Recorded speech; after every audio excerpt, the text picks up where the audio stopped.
Subscribe कीजिए scholar elite channel को और बेल आइकॉन को दबाइए लेटेस्ट एजुकेशनल वीडियो सबसे पहले देखने के लिए।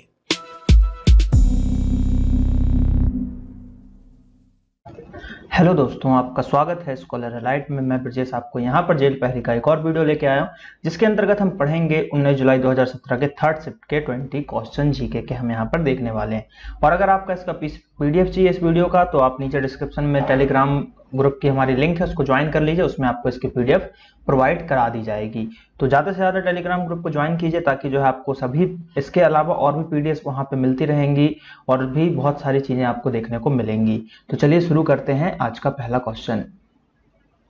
तो जो पहला क्वेश्चन आपको देखने को मिलने वाला है वो यह है कि भैया क्रिकेट के ऊपर है कि वीरेंद्र सहवाग जो थे हमारे, तो वीरेंद्र सहवाग ने किस वर्ष में इंदौर में आयोजित एक मैच में अपनी दोहरे शतक की पारी खेली थी। तो सबसे पहले तो आपको ये याद रखना है कि भैया वीरेंद्र सहवाग ने इंदौर में यहाँ पर खेला था और वहां पर उन्होंने दोहरा शतक मारा था। ठीक है, तो ये हो गया। तो वीरेंद्र सहवाग ने कब मारा था ये आपको याद होना चाहिए कि 2010 में, 2011 में, 2012 में या फिर 2013 में। तो ये 2011 की बात है। 2011 में उन्होंने दोहरा शतक लगाया था। और आपको पता होगा कि जो यहाँ पर रोहित शर्मा जी है, उन्होंने 3 बार दोहरा शतक लगा चुके हैं। 3 बार दोहरा शतक फर्स्ट बार सचिन ने लगाया था, ठीक है, फिर वीरेंद्र सहवाग आए और फिर उसके बाद इन्होंने 3 दोहरे शतक लगाए। तो अभी तक दुनिया में कोई ऐसा नहीं है जिसने 3 दोहरा लगाए हैं, इनके अलावा, रोहित शर्मा के अलावा। तो यहाँ पर वीरेंद्र सहवाग की बात की गई थी, तो 2011 में इंदौर में उन्होंने दोहरा शतक जमाया था। अगला प्रश्न है यहाँ पर कि चिंकारा स्थानीय रूप से तैयार किए गए एक वाद्य यंत्र है जो कि भर्तहरि लोक कथा, भर्तहरि एमपी से रिलेटेड है, ठीक है, क्योंकि ये पूछी जाती है भर्तहरि से रिलेटेड क्वेश्चन एमपी में भी यहाँ पे पूछ लिया जाता है। लोक कथाओं के पाठ में उपयोग किया गया है। और वास्तव में ये आखिर है क्या? डफली है, सारंगी है, गिटार है या फिर तबला है? तो ये आपको देखने को मिलेगा। इसको हम सारंगी बोलते हैं। इसको क्या बोलते हैं? सारंगी बोलते हैं। अगला प्रश्न है कि मध्य प्रदेश के अलावा भारत में कितनी अन्य जो है कार्यशील हीरे की खदानें हैं? तो वो है भैया 0। और हीरा की खदान आपको मिलेगा पन्ना में। पन्ना के अलावा और कहीं हीरा की खदान है नहीं। और यहाँ पर हरा हीरा भी मिलता है। तो एमपी में एकमात्र जगह पन्ना और भारत में भी एकमात्र जगह पन्ना। यानी कि अगर हम भारत की मैप की बात करें तो भारत का अगर आप हाफ मैप बनाना जानते हैं तो हाफ मैप कुछ इस तरीके से बनाया जाता है। मतलब देखिए, यहां से ये अपने गुजरात ऐसा बनाया और ये नीचे लेके आया ये हाफ मैप, और यहाँ पे आता है हमारा मध्य प्रदेश, और मध्य प्रदेश में यहाँ पर आता है पन्ना। तो एकमात्र ही जगह है पन्ना जहां पर हीरे मिलती हैं। चलिए बात करते हैं अगले प्रश्न की कि अगर घाटी के ऊपर से देखा जाता है तो पातालकोट किस आकार का दिखाई देता है? यानी कि घाटी के ऊपर आपको पातालकोट जो है किस आकार का दिखाई दे रहा है, वो चीज आपको यहाँ पर थोड़ा सा ध्यान देना है। तो घोड़े की नाल जैसा है, वर्ग जैसा, आयत जैसा, इनमें से कोई नहीं। तो वो ये पातालकोट कुछ इस तरीके से दिखता है, यानी कि घोड़े की नाल जैसा दिखाई देता है। तो इसका आंसर हो जाएगा घोड़े की नाल। अगला प्रश्न है कि ज्ञान दूत योजना मध्य प्रदेश सरकार ने कौन से शहर में शुरू की थी? तो ये शुरू की थी यहाँ पर धार में। आप इसको ऐसे याद कर सकते हो कि ज्ञान दूत, तो ज्ञान का दूत वही होगा जिसको एकदम शार्पनेस होगी, यानी कि धार जिसकी ज्यादा होगी यहाँ पर, तो वो हो जाएगा। तो आंसर है धार। अगला प्रश्न है कि शंकर दयाल शर्मा ने किस वर्ष से भारत के राष्ट्रपति के रूप में सेवा की थी? 94 में, 93 में, 91 में या फिर 92 में? तो शंकर दयाल शर्मा की अगर हम बात करें तो भारत के राष्ट्रपति के रूप में उन्होंने 1992 में दी थी। तो इस तरीके से इसको आप याद रख सकते हो। किसी का बर्थडे होगा, जिसका बर्थडे है तो वो याद कर लें कि भैया मेरा जब जन्मदिन हुआ था उस समय से उन्होंने राष्ट्रपति की कार्यसेवा की थी। तो शंकर दयाल शर्मा।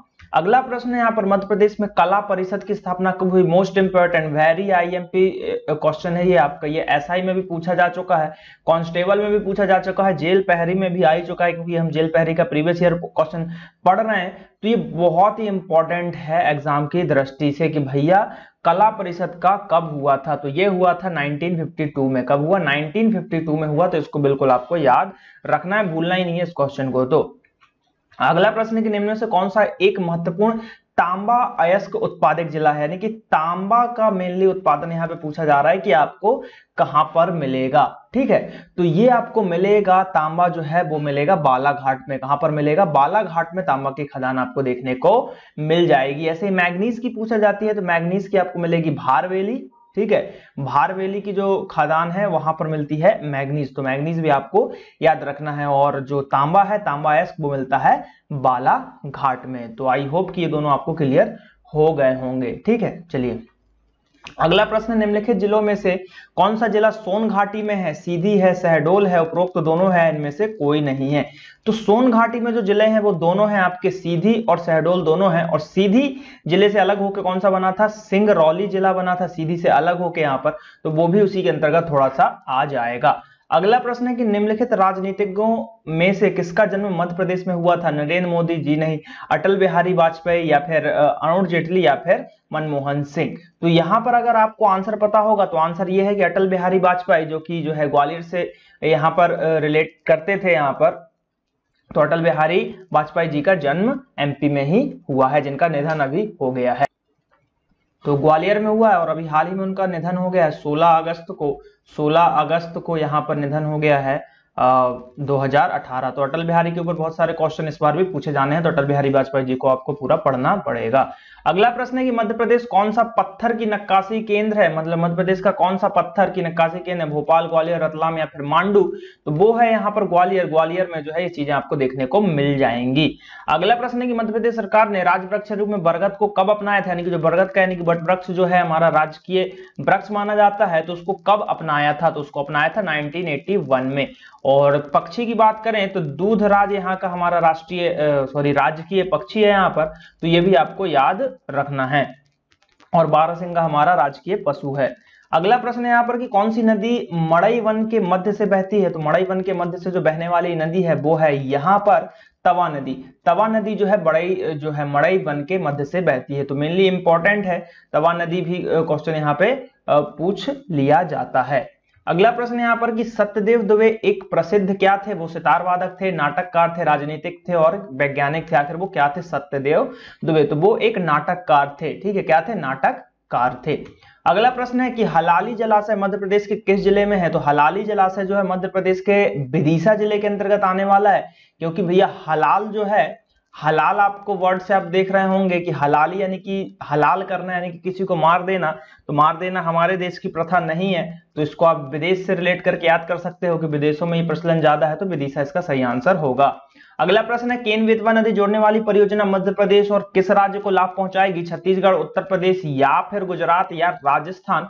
तो केन और बेतवा को जोड़ने पे जो परियोजना है वो लाभ पहुंचाएगी यहाँ पर उत्तर प्रदेश को, यूपी को लाभ पहुंचाएगी, क्योंकि यहां से वो बनने वाला है। और यूपी जो है एमपी के उत्तर पूर्व में आपको देखने को मिल जाएगा। अगला प्रश्न है कि मध्य प्रदेश सरकार के राज्य आनंदम संस्थान के विकास के लिए जिम्मेदार क्या होगा? खुशी सूचकांक होगा, गरीबी सूचकांक होगा, खाद्य सूचकांक होगा?